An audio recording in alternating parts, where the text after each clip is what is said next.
We're here with William Kinchloe and Florence Kinchloe. We're in Wadesville, Indiana, and the date today is 11/18/14. And Bill and Florence have allowed us to talk to them about some of the times in the 1940s, what their experiences were of World War II. Florence maiden name is Lewis, and they're both from the Posey County area. So we're trying to do this for the history of World War II and what Bill did in World War II. And you see the book in front of them. That's the 749 Tank Battalion that he was in France during World War II with that battalion until he was injured. He'll show us his injury in a minute. But let's first talk about what life was like. We'll hear from both of you, but what was life like in the 1930s? And first we'll let Florence talk, give you her birth date, where she was born and raised, and what she did during World War II, and then how she met her husband. Okay, Florence?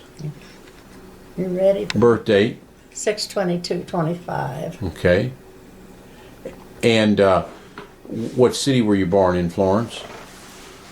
I was born in Morris Township in Posey County. In Posey County. Okay, and then you went to grade school there? No, I went to grade school at Grafton. Grafton, okay. And then you moved over here to Posey County, and when did you move to Posey County or near where you are now? Well, after I got out of grade school, I moved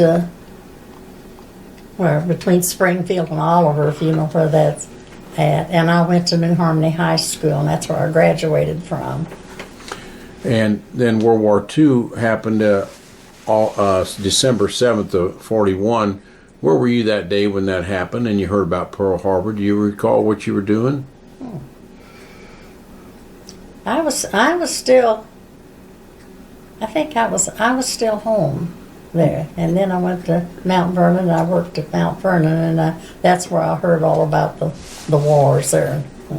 What did you do during 40 to 41 to 45? Did you work, or were you getting out of school then? Well, I got out of school in 43. I see. And then I worked for a couple of years in Mount Vernon at a garment place, and they made clothes during World War II. And when the war was over, why, I didn't have a job. Well, I'd met him after that. What was the name of that garment shop, and what did they make for World War II? Well, I don't know whether they made it for the war or not, but they made jackets, they made pants, they made shirts, they made gloves, mittens. Yeah.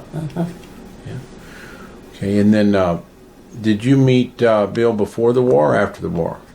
After the war, but I knew who he was, but really never was acquainted with him, but I knew who he was. Were you scared of World War II, of us losing the war? Well, I was young. You know, when you're young, you don't think as much about it, but I had 3 brothers in the service, and I was worried about them. Well, your mom and dad, were they worried about the war or not? Well, yes, yes. All 3 brothers, were they in the Army, Air Force, Navy, Coast Guard, or what were they in? Well, one brother was a military police, and the other 2, I think, was in Air Force, but my oldest brother, he never did have to go overseas. None of them got hurt during the war? No. Are they older brothers? Are they older than you or younger than you? They was older. Yeah, so they all... Because you're born in 25, they were all born before 25, so they all could get in World War II. Yes, yes. Anybody in your class get in World War II that you know of? Your high school class in New Harmony? Yes, one of them got killed. In our class. At that time, kids wanted to go to war, did they not? And they wanted to help their country? Well, yes, a lot of them did. Yeah. Some of them lied, about their age, too. Said they were older than they were? Yeah. That was pretty common then. Yeah. Okay, thank you, Florence. We're going to come back to you in a minute, but we're going to concentrate on Bill. We're concentrating on World War II veterans, but I'm glad you agreed to be part of this. Now, Bill, where were you born, and where did you go to grade school and high school, and then how'd you end up? Tell us about everything up till 41. I was born in Center Township. I went to grade school at a little school called Coonrod.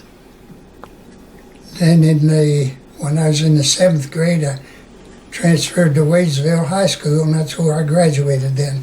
Graduated in spring of 41. And then you went and got a job at what company? I got a job at WWII. I worked 9 months, and then I got drafted into the Army.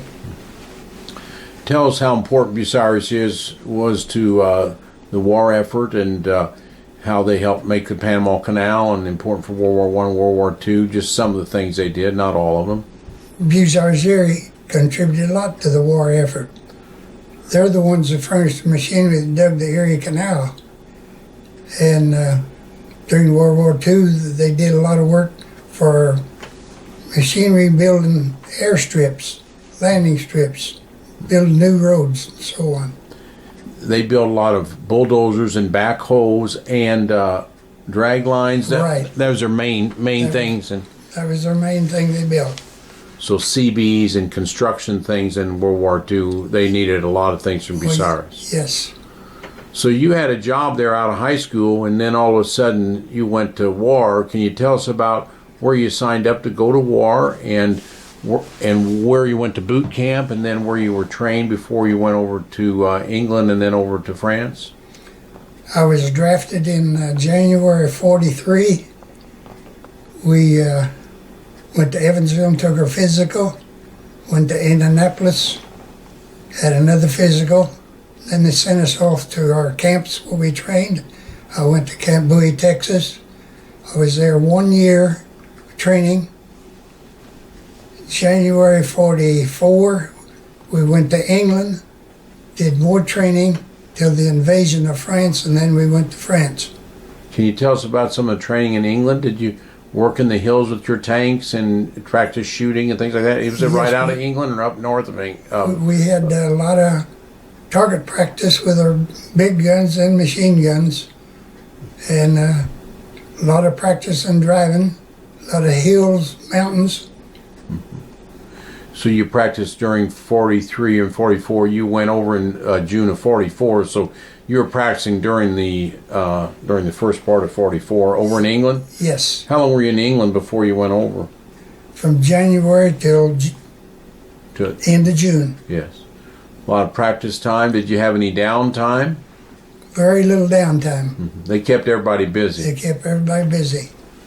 How much did you fear going over to war, and do you think you were never going to come back? Well, everybody had the fears, but very few showed it. Yes. They kept you busy because if you thought about it too much, you get Yes. too worried about things. Yes. Did you pick the Army, or did you pick the tank battalion, or were you assigned to No, that? We didn't pick anything. Uh-huh. They asked me one question when they went in if I cared to be in the Air Force. That was the last time I heard about that. So then, in 41 or in 44, D-Day was a big deal, and the logistics of D-Day, June 6th of 44, was absolutely amazing. The logistical nightmare of getting everybody over there in a short period of time. You went over on June 27th. That's about right. Can you tell us about some of the logistical issues, and tell us what type of ship you went over, how many Sherman tanks went on that ship? We went over on a LST, and there was about 30 tanks on the ship, I think it was. And then they let them out the front of the ship. They landed over on the sand, and you had to drive the tank off yourself with everybody in it, I guess. Yes. And in 3 feet of water, you got off, and it didn't get in the tank. The water didn't get inside there. No. In fact, we had our tanks fixed up where we could drive off into 10 feet of water if we had to. I see. And then when you went at Normandy, Utah Beach, do you remember the big mountain there to the right of Utah Beach? And then you got Sword and Utah and Omaha. You probably went in near Omaha where you went, there's a little valley there. Did you go, your tank go right up that valley? No, I don't think so. We went to the right of the valley. I see. And there was no, the Germans weren't shooting at you at that time? No, they weren't. Yeah. Then we're going to put a map up and sort of show your pattern of where you went during the war. We're going to put a map up behind you in Florence there. I want to put this on pause for a second. Okay, Bill, this is World War II. We're June 21st, 1944. And why don't you point out on the map where you were in Southampton there, and then what we did from there. I've got to zoom in now, so let's find out. This is Southampton over in England, right there, and that's where you left with 15 or 30 tanks on an LST, and you left out of there. Go ahead with this. Slow now, slow. I got to follow. And it took, you loaded at night. What time did you load at night, Bill? Right at sundown. At sundown, and you slept on the ship that night in your tank. In your tank. Yes. Real comfortable, huh?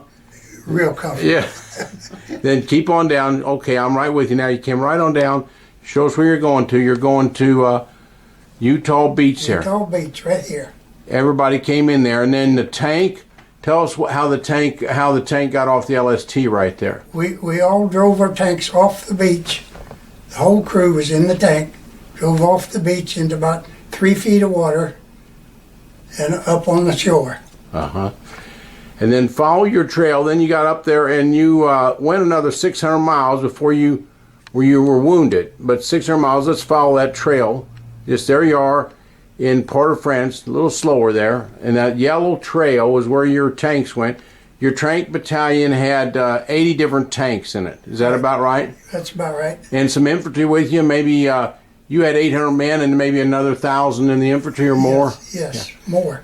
More. And you come down in France here, and you're over near Cherbourg there, and then you're heading down southern France, all that tank, and you got about 10 gallons to an hour, huh? Yes. Your tank had 100 gallons on it, okay. And we're going over now. Name some of those cities. You see the names of those cities? Laval, okay. And then we're coming over. Went on over towards Le Mans. The Mans, uh-huh. And I think that's where we joined Patton's army then. Uh-huh. Up until then, we was with the First Army. Then we went up through the country. We were headed for Paris, and they decided the French should liberate Paris, so we went to the left a little bit. We were the first tank outfit to cross the Seine River. Mm-hmm. Then we went on up through into Belgium. Mm-hmm. Got up here. What's the name of that city? Vannes. Uh-huh. Then we were transferred to the 9th Army, which had invaded from Italy. Mm-hmm. So we came back down.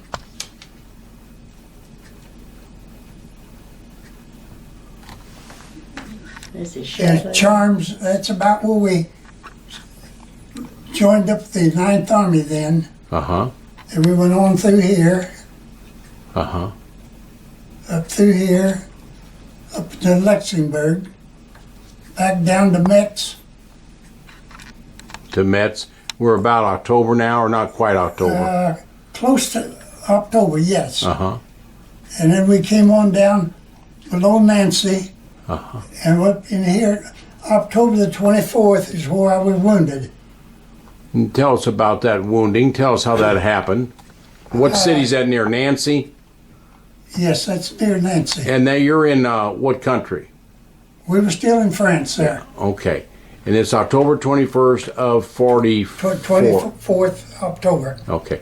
And tell us about your injury. We had pulled off the front lines to get some new tanks and some more men that had been wounded. And the kitchen crew had came up and fixed a meal for us, which was very unusual for us because we ate rations all the time. They hollered and told us the meal was ready. Okay, I got on the front of the tank. Look at me, yeah. I got on the front of the tank, reached down inside to get my mess kit, and about that time I was hit. artillery shell that lit out in the street, approximately maybe 12 yards from me. A piece of it went through my arm. The medics picked me up, put me on a half track, took me back to the evacuation hospital. 3 doctors conferred over me. 2 of them says, might as well go ahead and cut the arm off. And 1 of them says, I believe I can save it. They patched me up, flew me to Italy to their main hospital, and I was there 1 month. And I had Thanksgiving dinner at the hospital. The next day we loaded on a ship, came back to the New York harbor. We was there over the weekend and then got on a train and went to San Antonio, Texas. I got there the day before Christmas. and that was in 44. And then It was what? in 44. Then when did you get out of the Army then? Then in June 45, I was medical discharged, came home. And you got good function of that arm, Bill? Well, not fully, no. Pick the arm up and tell us how it works there. You can't pick heavy things up. I can't pick up heavy load Uh-huh. because I can't straighten that arm all the way. And did you get a Purple Heart for that? I have a Purple Heart, What are the ribbons you got? Good Conduct Medal. I have about 3 or 4 medals, battles in France. Yes. And then you came back and got a job at Bucyrus Erie. Yes. And My tell job was waiting on me when I got back to Bucyrus. us what you did with Bucyrus for the up till 80. Worked there till 1982, so 40 years or so. I went into the machine shop, worked there till 82, and they closed the door then. What is your thoughts about World War II and how important it was for us to win that war, and what our next generations think about that war? And can you tell us just your philosophy of that time? World War II was a real particular time for the United States. I think if the United States hadn't got in it, the war would have went a different way. And I'm glad to have been a part of taking Hitler out of there. Our lives are so different. If we would be under Japanese or controlled by Hitler's Germany, I think we wouldn't have the freedoms. You've lived from the 1923 time all the way till 2014 now, and you've probably lived in the heyday of the United States of freedom. Yes. Our limited freedom in 2001 with 9/11 was very much a limiting factor, but during the major part of your life, you've had lots of freedoms. Yes.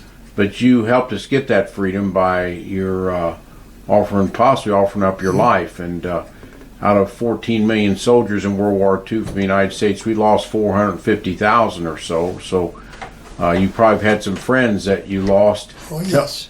Tell us about any of the friends you may have lost in World War II and how 9 of you from Posey County survived World War II. There were several of our guys got killed over there. I remember the first guy, first day we was over there, tank commander got picked off by a sniper. Shot him right through the head. And then we lost other men up through the ranks. When you saw that early in the battlefield, boy, it showed you reality early, didn't you? Yeah. When you go into battle the first time, you're kind of conscious about shooting somebody else. But when you see one of your friends get shot, picked off by a sniper, you change your mind real quick. Yeah.